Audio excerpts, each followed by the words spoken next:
Make way for the King of Thieves. Be wary. No timeline exists where Magneto yields. Be wary. No timeline have found a greater cause. 30 seconds before you attack. Get ready. I like your style, Knight. I bet you're one of the few here who'd appreciate the joy of slaying a monster. Sounds like a blast. Have you ever taken out an ancient god of vengeance before? Not yet, but I'm always up for a challenge, mate. Why? No reason. The battle starts in 5, 4, 3, 2, 1. All you need to do is capture the mission area. Got it? It is in the interest of all mutants that we succeed this day, and so we shall.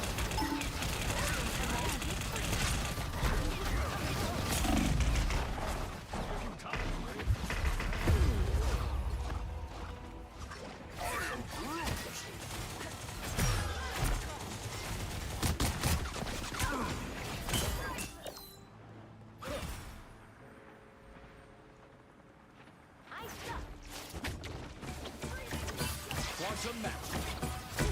We are in this together. This artifact requires some aid. Thanks for the large. Cosmic might returns. The cosmos heals you.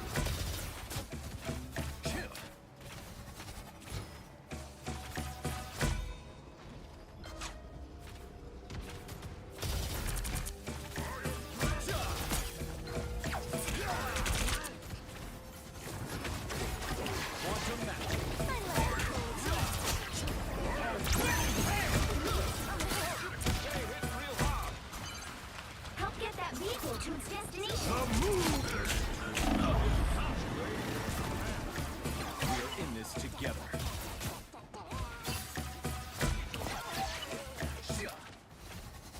I am Groot! The cosmic might returns.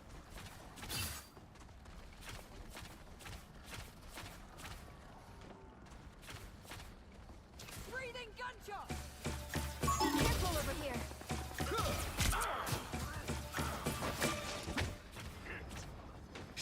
Diablo hungry! The cosmos heals you. Thanks so much. I am at your service. Tremble before fast! Quantum match. Halfway there. Keep going.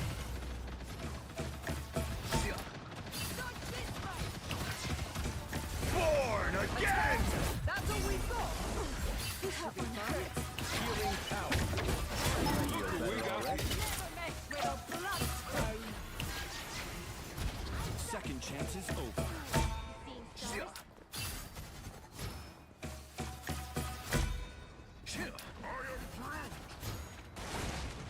Almost there. Don't turn back now.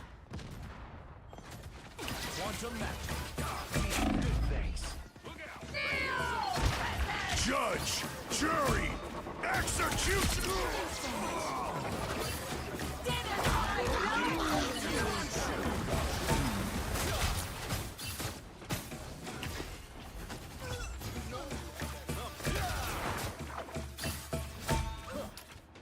Show loud watch this old tablet. Let's see who I require some aid.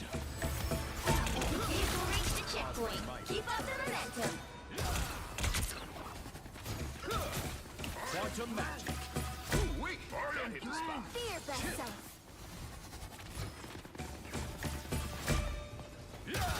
I suck. Healing power. The moon haunts you! Much better.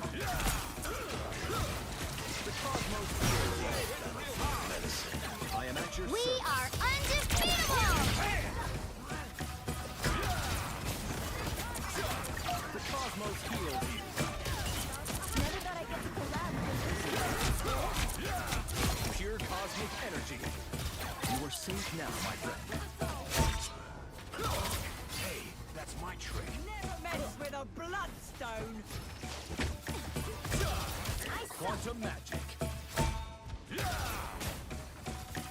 That's it! Don't let anything stand in your way. Here comes the horn. Healing power. Oh, much better. I feel better already. I'm hurt.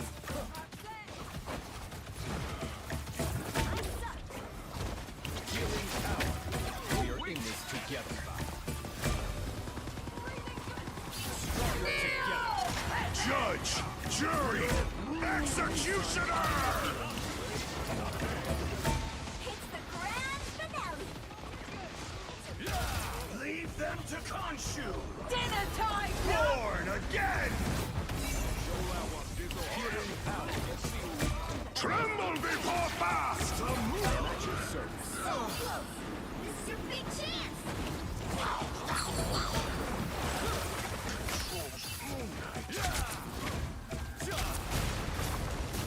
Breathing gunshot! Cosmic might return. Here comes the horn! Healing power. Wait, I didn't put that on there, did I? Get that vehicle moving again. Fear thyself. The cosmos heals you. I'm hurt.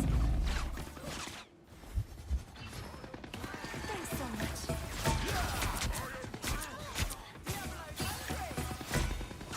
Some assistance, please.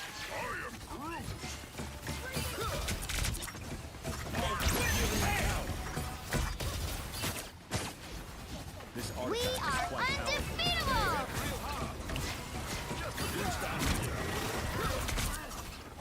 Healing power. A nice deep breeze. You are safe now, my friend. The cosmos heals you. The moon haunts you! You got them all. It is your foes who fall like timber, crew.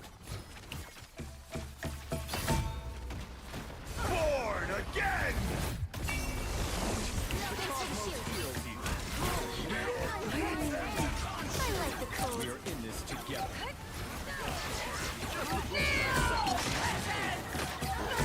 That tree was real? Quantum magic. Judge, Another epic victory. Big win.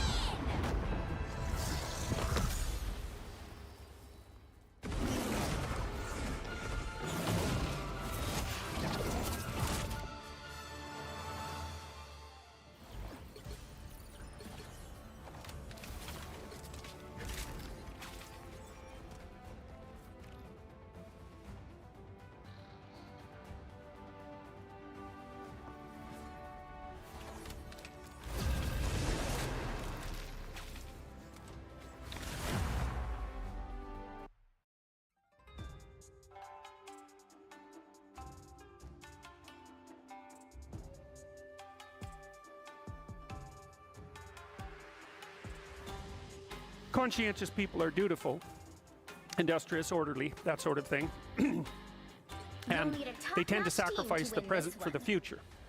And that's a good thing. So you save up, let's say you save up wealth, you save up labor and effort for the future. You know, don't live for today.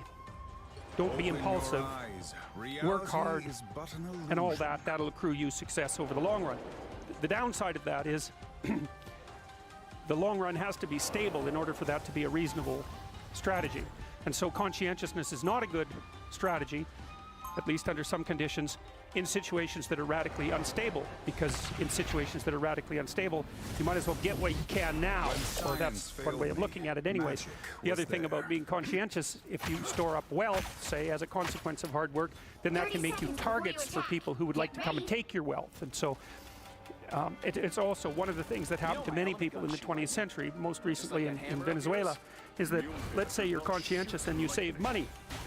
Well, what happens in a period of hyperinflation? Well, your money's wiped out. And so you know, this happened to Germany, say, in the 1920s. And you got to understand what hyperinflation does to a society, because The battle starts in 5.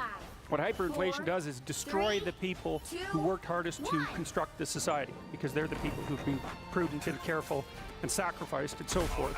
And then when a period of high inflation comes along, poof, everything they have disappears. And that happened in Germany during the 1920s. Now, there was a bunch of reasons for that, but conscientiousness is a bit of a mystery. You know, we've looked at plasticity, right, already. That's a combination of extroversion and openness. I just want to walk you through again where conscientiousness is located in the big 5 space. So plasticity is a combination of extroversion and openness, and then stability is a combination of conscientiousness, emotional stability, and agreeableness. And conscientiousness is made out of industriousness and orderliness. What should move forward in time with me, and what should be let go as if it's dead wood. And the more dead wood that you let go of and burn off when you have the opportunity, the less it accretes around you. Here's something interesting about forest fires, you know. People have been trying to prevent forest fires for a long time, especially that damn bear, Smokey, right? He's trying to prevent forest fires. And so, because forest fires burn up the forest, and that can't be good. But here's what happens if you don't let forest fires burn, is that, well, forests collect a lot of dry branches, right? Because tree branches die and wood falls on the forest floor and collects. And so the amount of flammable material keeps increasing with time. And that's not so bad if it's wet, but if the amount of flammable material is increasing and it gets really dry, and then it burns, then you have a real problem. The forest fire can burn so hot that it burns the topsoil right off, in which case you don't have a forest at all anymore, you just have a desert. And lots of trees are evolved to withstand forest fires of a certain intensity, and some won't even release their seeds unless there's been a fire. And so a little bit of fire at the right time can stop everything from burning to the ground. And that's also a really useful insight, a metaphorical insight into the nature of sacrifice, right? It's also a lot easier to let go of something when you're deciding to let go of it, because you've decided yourself that you're done with that. It's a weak part of you. It needs to disappear. If you do that yourself, it's much better and much easier than it is if it's taken away from you forcibly, in which case you're very much likely to fight it. There's another interesting thing here, a motif that runs through the entire Bible. It's a very, very powerful motif. And it's partly associated with this idea of walking with or walking before God. And, you know, in the New Testament, Christ says something like, thy Father's will be done. And he means that that will should be done through him. Don't mess with the amazing Spider-Man! I won't be able to state this exactly right, but it's something like this. You know, a lot of what people regard as their own personalities and are proud of about their own personalities aren't their own personalities at all. They're useless idiosyncrasies that differentiate them trivially from other people. They have no value in and of themselves. They're more like quirks. I remember once I was trying to teach a particularly stubborn student about how to write, and she had written a number of essays in university and got universally walloped for them. And the reason for that was she couldn't write, really, at all. She was really, really bad at writing. And so I was sitting down with her trying to explain to her what she was doing wrong. And she was being very annoying about it, very recalcitrant, very, very unwilling to listen. That was a pearls before swine thing, you know. And at one point she said, I can write perfectly well. The university professors just don't like my style. And I could feel my hands creep towards her neck. Yeah, well, that'd be funny if it wasn't true, but it was also true. You know, and I thought, what the hell's with you? You can't even write, and you think you have a style. And not only do you think...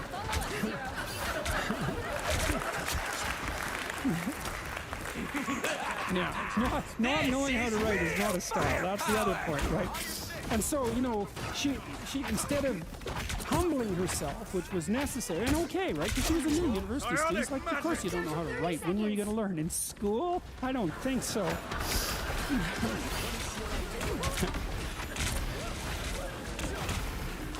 So she had this, this style issue, and it just didn't go anywhere at all. And so, you know, let's see, I lost my train of thought telling you all those jokes. Oh yes, in terms of letting things burn off. Yeah, well, so she was proud of her insufficiency. That's arrogance, right? That's not humility. It's self-deception and arrogance. To be proud of your insufficiency, that's a very foolish thing. And that means to cling to the parts of you that are dead. Okay, now, there's this idea that runs through the Bible, I think, as a whole, that... Okay, I'll tell you another little side story here. I was reading about Socrates today, and I was reading about Socrates' trial. You know, he was tried by the Athenians for corrupting, for failing to worship the correct gods and corrupting the youth of Athens by, like, teaching them stuff and asking them questions, you know, which is a great way to corrupt people. And so he knew the trial was coming. And Athens wasn't a very big place. It only had about 25,000 people. Everybody knew everybody. Everybody knew who the powerful guys were. And everybody, including Socrates, knew that the trial was a warning to, like, get out of town, right? So we're going to put you on trial in 6 months, and the potential penalty is death. Got that? It's like, so Socrates had a chat with his compatriots, and they were contemplating fair means and foul to set up a defense for him so that he could, or to leave, so that he could not be tried and put to death. And he decided that he wasn't going to do that. And he also decided that he wasn't going to even think about his defense. And he said why. This is quite an interesting thing.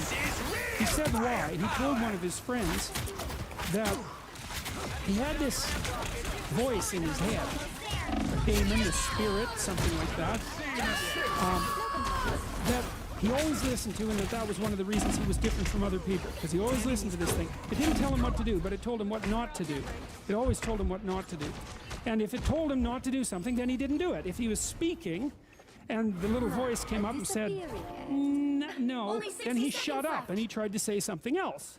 And he was very emphatic about this, and he said that when he tried to plan to evade the trial, or even to mount his own defense, the voice came up and said, no, don't bother with it. And he thought, well, what the hell do you mean by that? Like, there's a trial coming and I'm going to be put to death. And, well, he eventually concluded that he was an old guy. You know, the next 10 years, he was in his 70s, perhaps. The next 10 years weren't going to be that great for him. He got a chance, maybe the gods were giving him a chance just to bow out, you know, put his affairs in order, to say goodbye to everyone, to avoid that last descent into catastrophe, which might have been particularly painful for a philosopher, and to walk off the world on his own terms, something like that. The point I'm making with that is that Socrates attended to this internal voice that at least told him what not to do, and then he didn't do it. And of course, Socrates was a very remarkable man, and we still hear about him today, and we know that he existed in all of those things. And so, back to the walking with God idea. You know, as you elevate your aim, you create a judge at the same time, right? Because the new ideal, which is an ideal you, even if it's just an ideal position that you might occupy, even if it's still conceptualized in that concrete way, that becomes a judge because it's above you, right? And then you're terrified of it, maybe. That's why you might be afraid when you go start a new job, right? Because this thing is above you and you're terrified of it, and it judges you. And that's useful because the judge that you're creating by formulating the idea tells you what's useless about yourself, and then you can dispense with it. And you want to keep doing that, and then every time you make a judge that's more elevated, then there's more useless you that has to be dispensed with. And then if you create an ultimate judge, which is what the archetypal imagination of humankind has done, say, with the figure of Christ, because if Christ is nothing else, he is at least the archetypal perfect man and therefore the judge.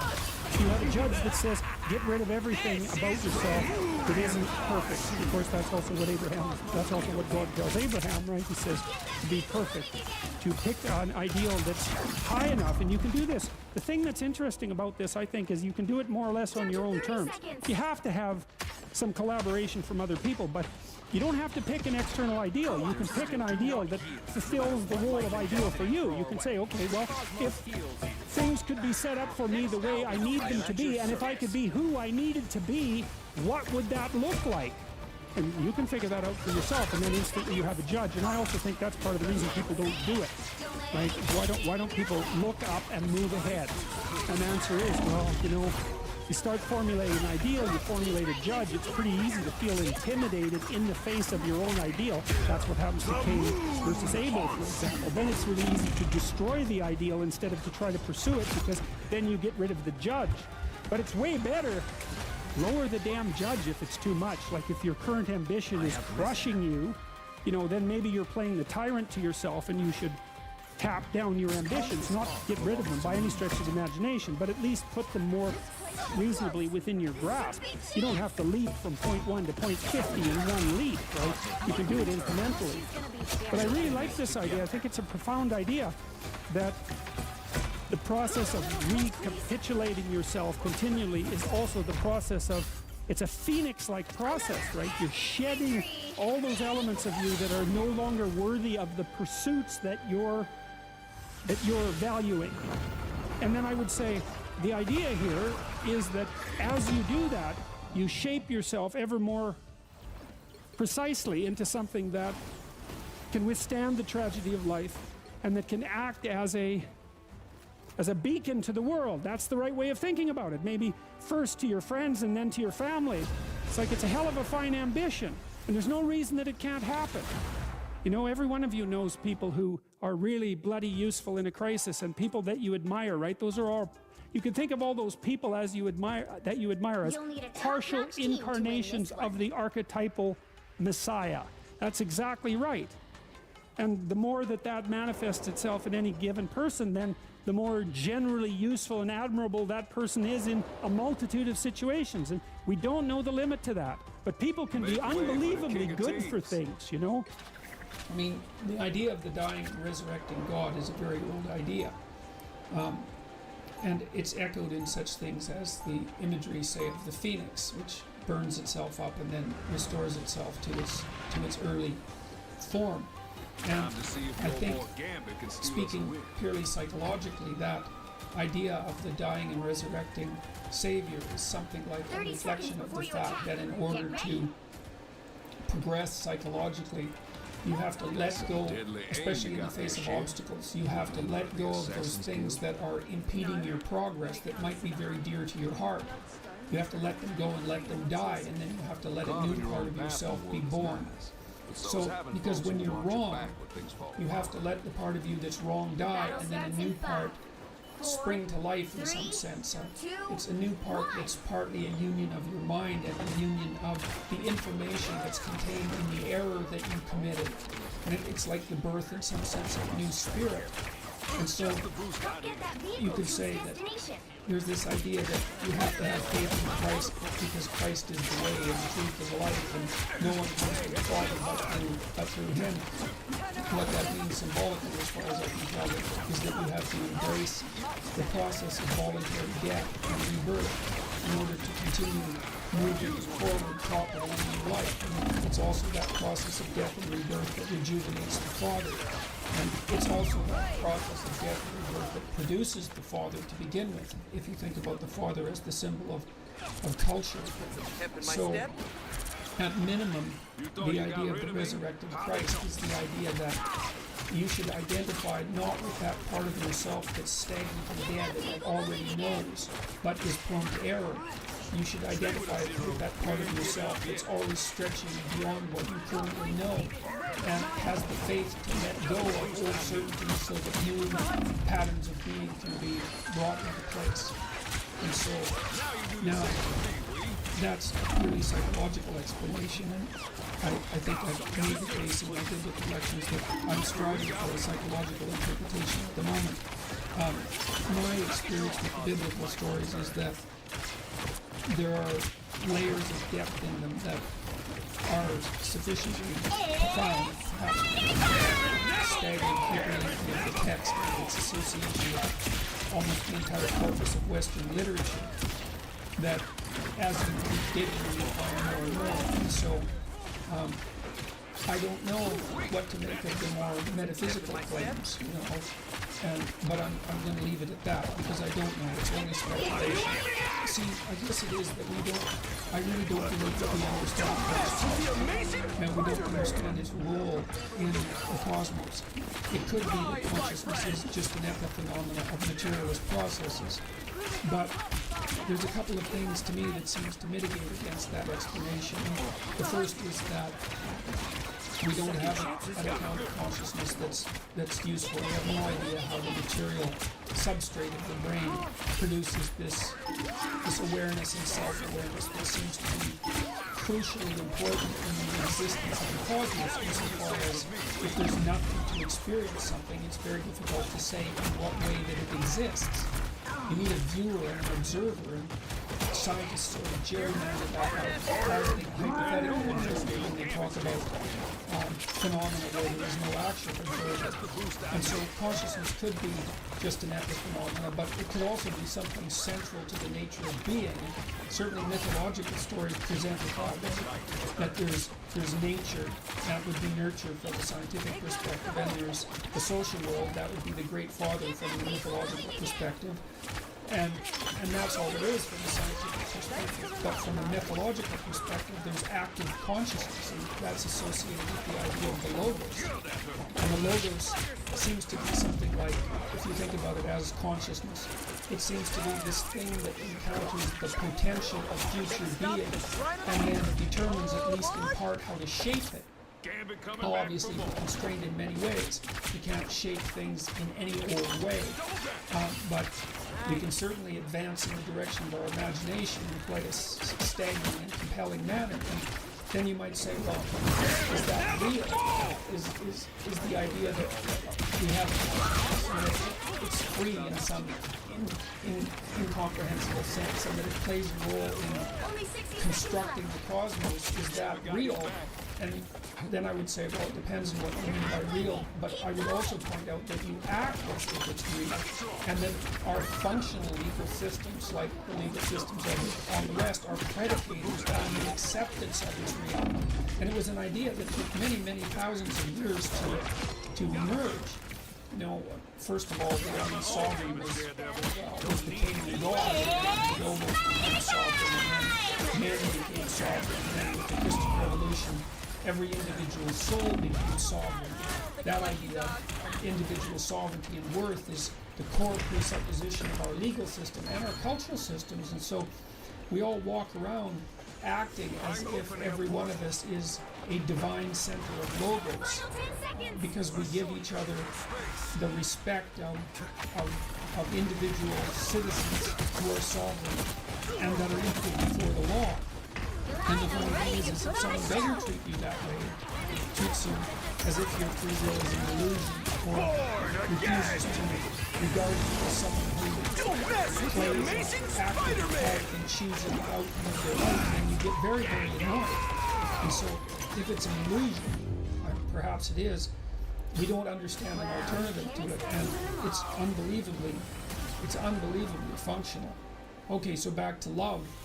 Well, we'll make the case that limitation is necessary for being, and then we can make the case that tragedy is an inevitable consequence of limitation, and then we might say, well, is being worth the tragedy? And I think the answer yes to that is love, and the answer no to that is the opposite of love. And I think that's the right attitude to have towards being itself. It's an optimistic attitude, and I think it has to be predicated on faith, because I don't think that you can necessarily derive that conclusion by looking at the available evidence. The available evidence is kind of 50-50 in many situations. But I can tell you, if you adopt the other attitude that being is unjustifiable, then that leads you down a very, very dark road, and then you soon start to work in a way that makes things far more intolerable than they should be. So, oh yeah, you should be afraid of bringing a child into the world, obviously. I mean, one of the images I use in the book is Mary, the Pieta, Michelangelo. It's illustrated by Ethan Van Scriver, who's a famous comic book artist. And it's a great sculpture. I mean, it's amazing. And so it's Mary. And she's holding the body of her adult son who's being tortured to death and is dead in her arms. You know, it's rough, man. It's rough. And what does this sculpture mean? It means that Mary mothers voluntarily offer up their children to be broken by the world. That's what you do if you're a mother. It's an awesome responsibility if you do it consciously. Should you do it? The answer is it depends on how you do it and why you do it and how you orient your children. You know, you want to be a mother in a way that justifies having children. And then you want to raise your children to act in a manner that justifies being human. You should be terrified of bringing children into the world, but you don't have any sense if you're not. I mean, there's bad things will happen to you, things that will break your heart. So it's like unbelievably, and you don't want to be naive. Oh, it's all wonderful. It's like, no, it's not. That's not the point. You do it consciously, you do it courageously, just like you trust people when you're no longer naive. This is a really important thing to know. Why trust people?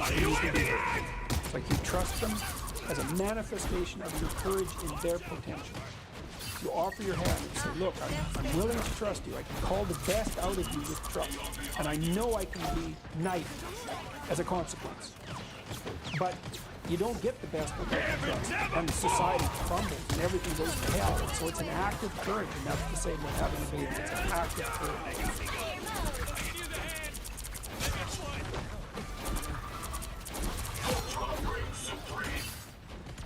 Look at this jerk.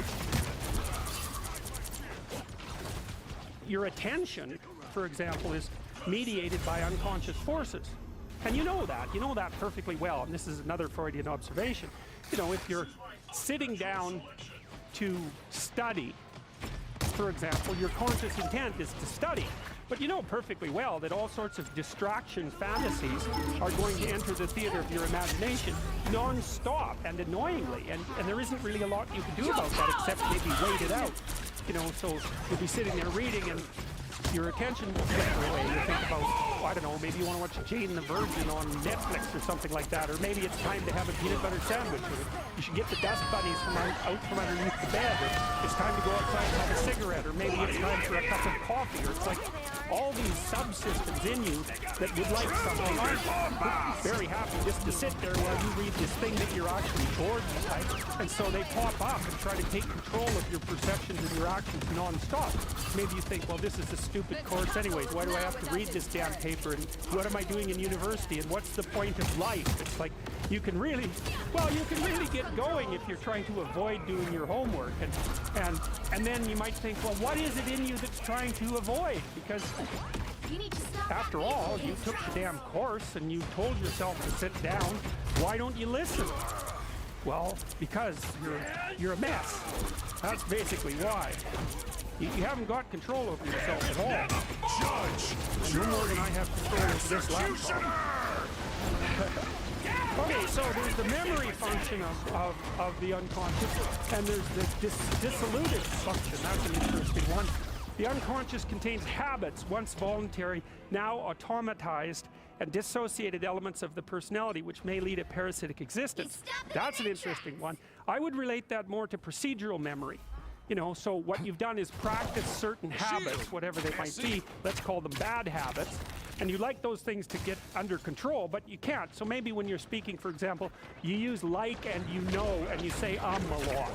And you practice that, so you're really good at it. And you'd like to stop it, but you don't get to, because you've built that little machine right into your being, right? It's neurologically wired, and it's not under conscious control. And anything you practice becomes that. It becomes part of you, and that's another element of the unconscious, a different part. And then there's a creative part, which is that, well, you know, you're sitting around and maybe you're trying to write something, or maybe you want to produce a piece of art or a piece of music, or maybe you're just laying in bed dreaming, and you have all these weird ideas, and especially in dreams. It's like, where do those things come from? And even more strange, one of the things that's really weird about dreams, almost impossibly weird, is that you're an observer in the dream. It's like a dream is something that happens to you. Well, you're dreaming it, theoretically. So how is it that you can be an observer? It's almost like you're watching a video game or a movie, but you're producing it, at least in principle. Although the psychoanalyst would say, well, no, not exactly. Your ego isn't producing it. Your unconscious is producing it. It's a different thing.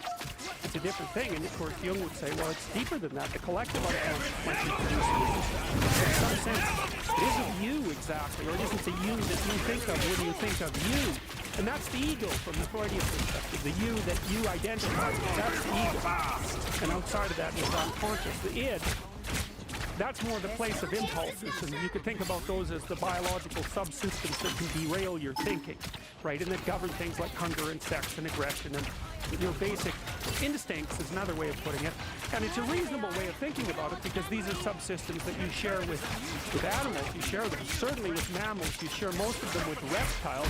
You share a lot of them with amphibians, and even going all the way down to crustaceans. There's commonality, for example, in the dominance hierarchy. So these are very, very old things. And the idea that you're in control of them is, well, you're not exactly in control of them. And I would say the less integrated you are, the less you're in control of them. And the more they're in control of you. And that can get really out of hand. You can be, like with people who have obsessive compulsive disorder, for example, which seems to be, I would say, the disillusioned element in some sense of the unconscious, the way that it's portrayed here.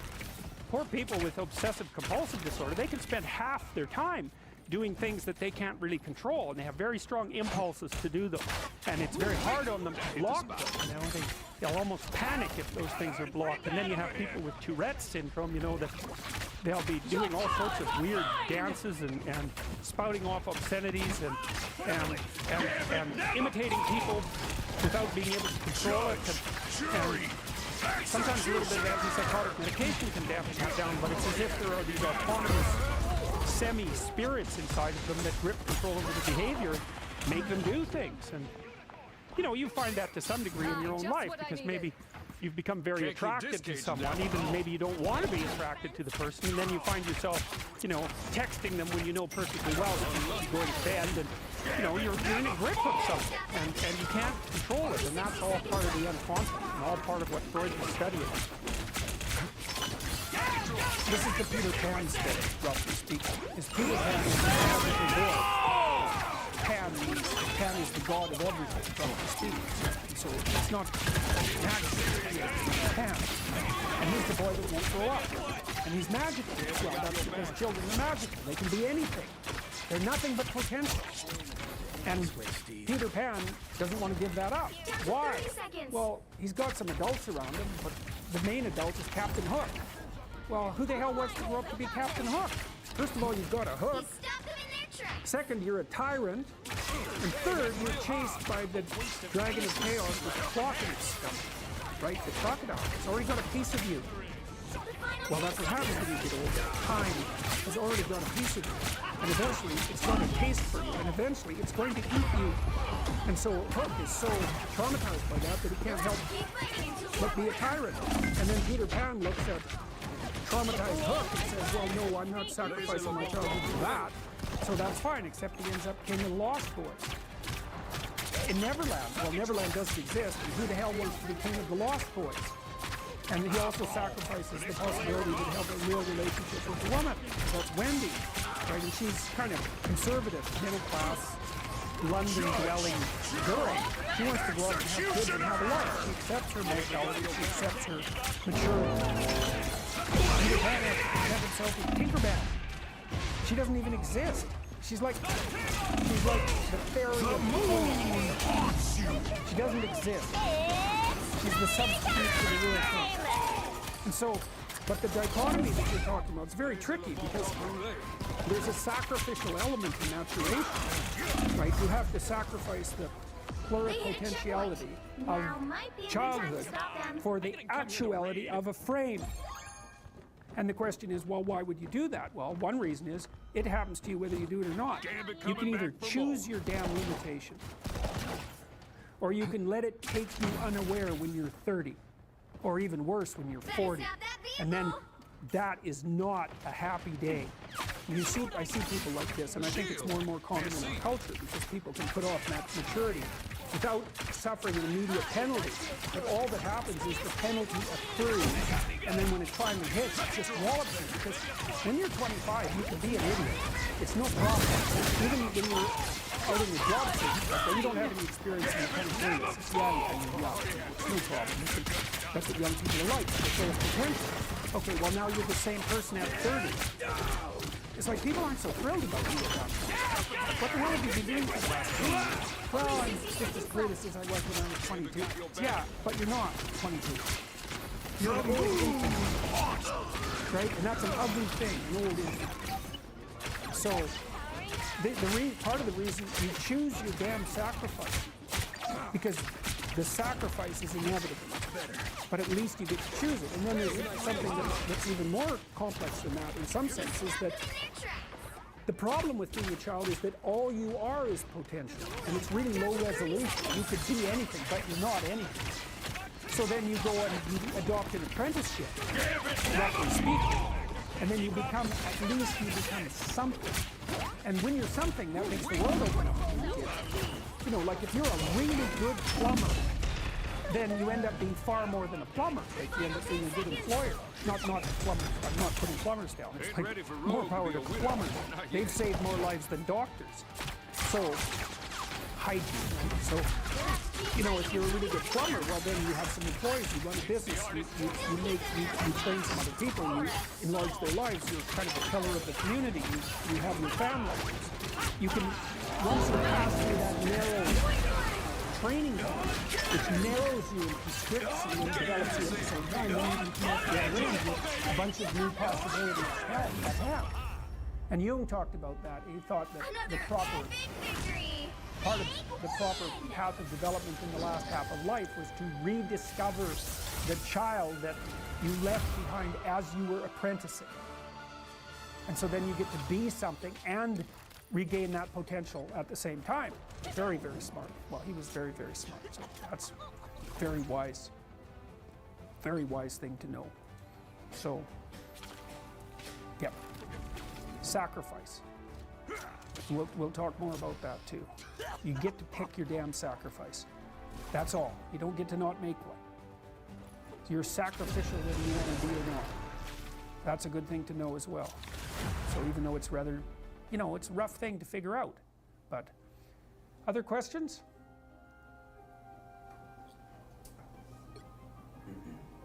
You'll need a top-notch team to win this one.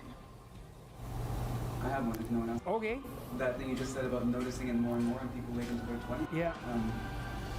What do you think about that? Where do you think that comes from in terms of the culture we live in? I think universities facilitate. Make way for the king of teams. Because you can go to university to not be something instead of going to university to be something. And it's Pleasure Island. And the price you pay for it, especially in the US, is debt. And you're enticed into it because the administrators can pick your pocket. So they rob your future self while allowing you to pretend that you have an identity. Right. Very nasty. 30 seconds And you can't before you declare attack. bankruptcy Get with your ready. student loans in the US. It's indentured servitude.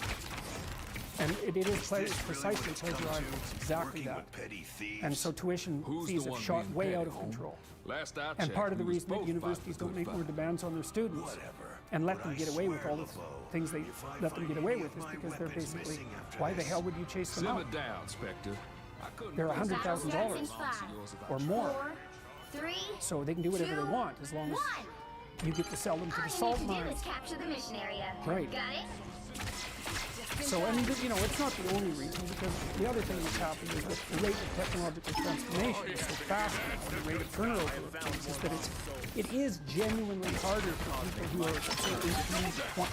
When I was a kid, roughly speaking, the kind of rough patch for life is probably 14 to 17, something like that.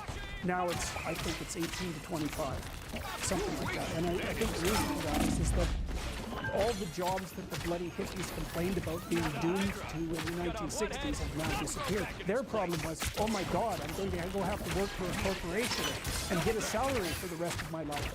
You know, and then I'll just end up in it with a pension and that'll be my whole life. it's like, well, it seems like a lot better deal than an endless round of part-time Starbucks jobs. Now you do the same So, with me, we. you know, some of it is that. It's just, there's a space now in our culture that is lacking for people to make that transformation from adolescence into adulthood. And so the cost of that is forestalled. It's not a good thing. It's not a good thing.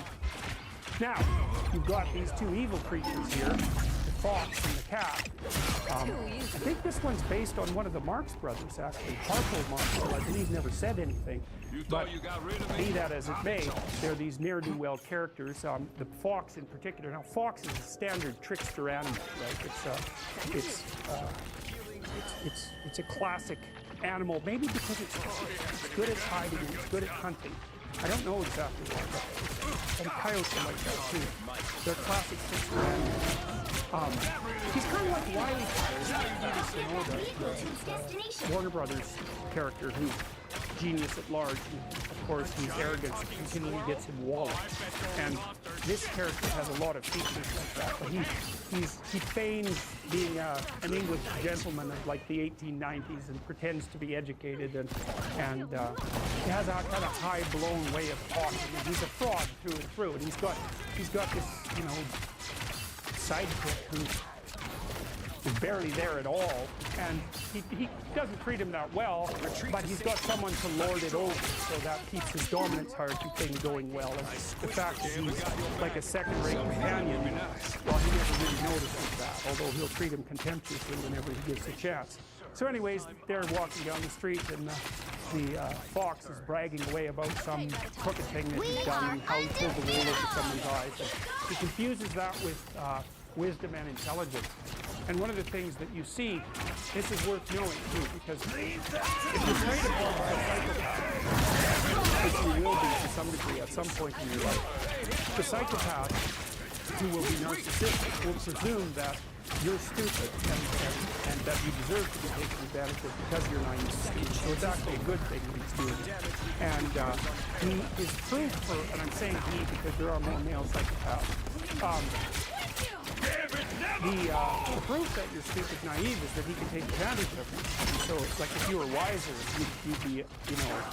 you'd know his tricks, and then would it be morally necessary for him to show you just exactly who knows what about what?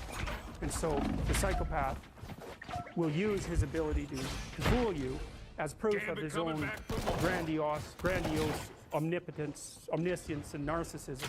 And the problem with that is that you can be fooled by a psychopath, and virtually anybody can.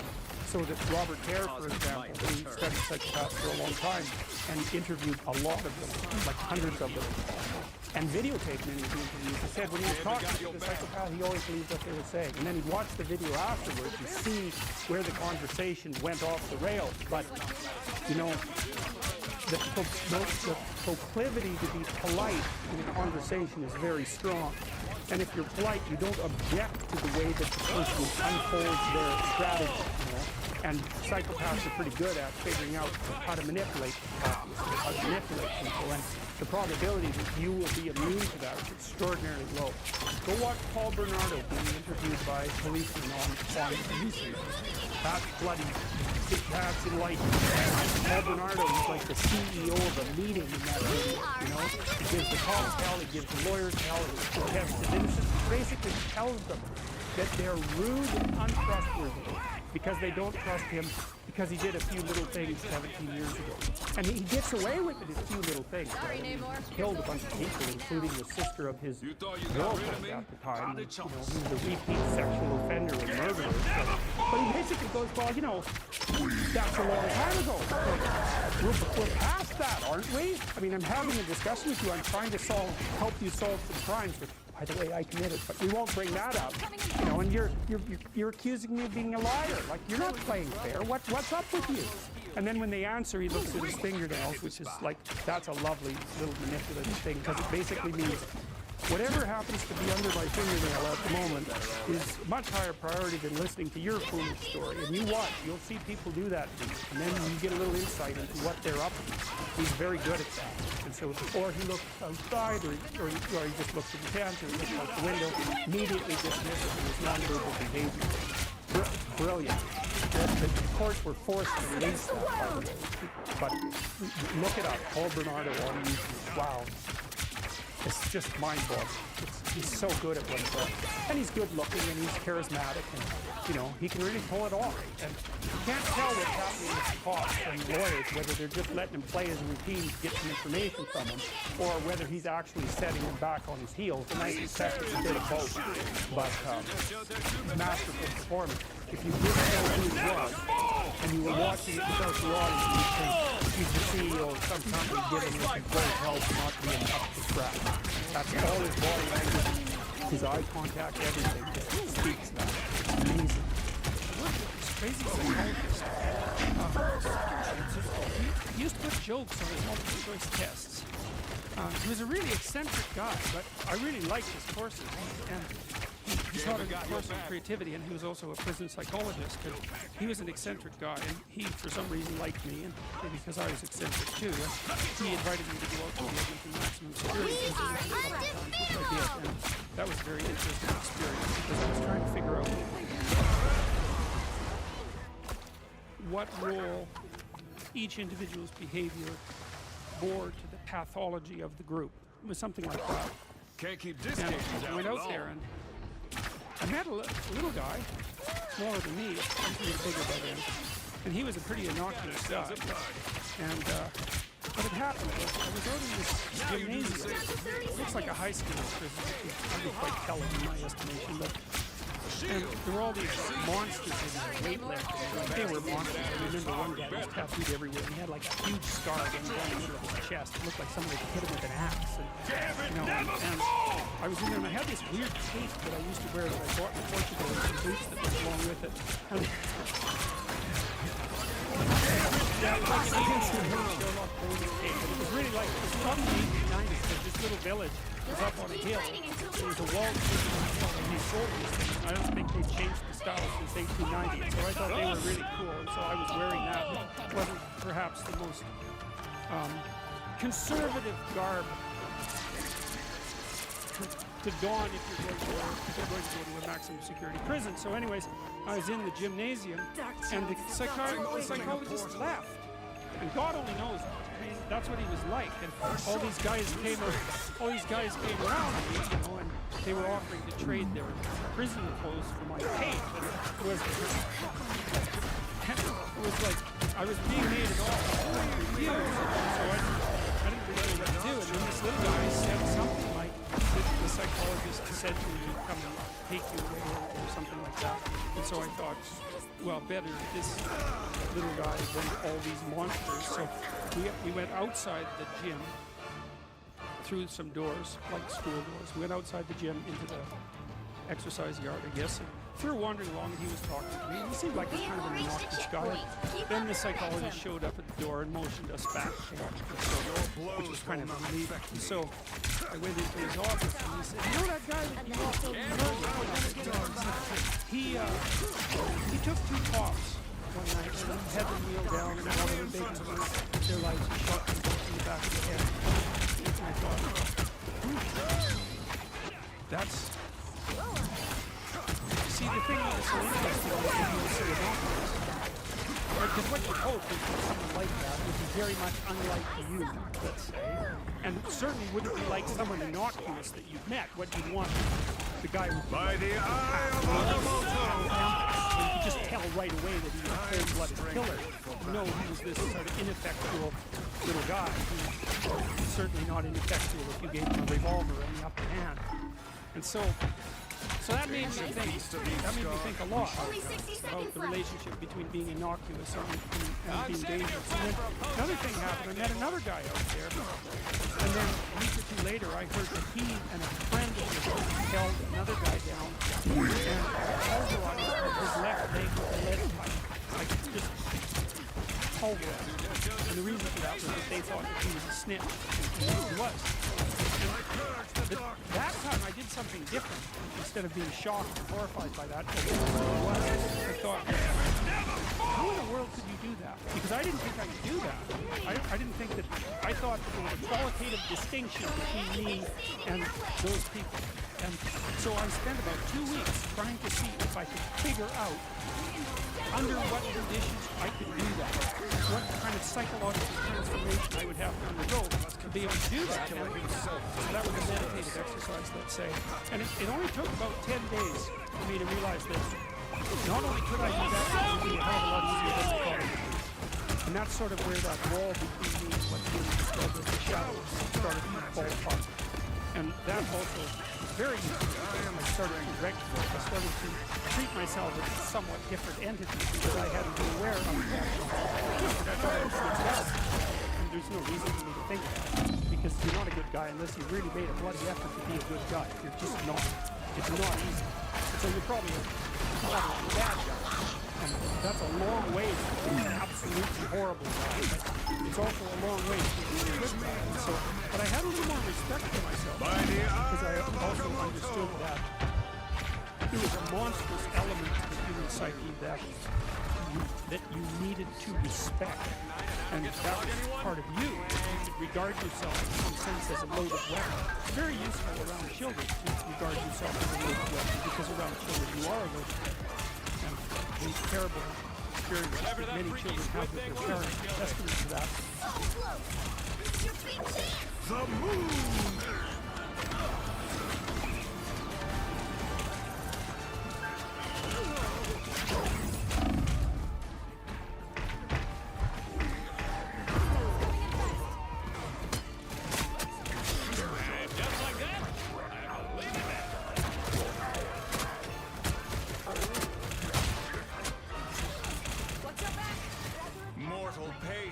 You know, there's this play written by a German named Goethe. I can never say that properly. It's Goethe, and I can't say it. He wrote this play called Faust. He wrote one part of it when he was quite young, and then Faust II when he was quite old. And he has a character in there, Mephistopheles. And Mephistopheles is the devil. He actually has the devil explain himself twice, basically using the same words, which I really like. It was very profound. And basically, Goethe's Mephistopheles says, you know, he's the adversary of the word. That's a good way of putting it, because that's how it works out mythologically. He's the figure behind the snake in the Garden of Eden, which is something we'll talk about more. But he has a sophisticated philosophy. He's not just some random troublemaker. He's got a deep philosophy, and his philosophy is quite straightforward. And it's compelling. It's compelling. And people are gripped by it quite often, far more often than they think. His philosophy is, well, look around at the world. It's like Ivan Karamazov in The Brothers Karamazov, when he's trying to disabuse his younger brother of being a Christian monk. Mephistopheles says, well, look at the world. I mean, you look around the world, it's nothing but a bloodbath. It's just suffering everywhere. Everything eats everything, and people die terribly, and they're cruel to one another, and the whole mess is nothing but a constant haul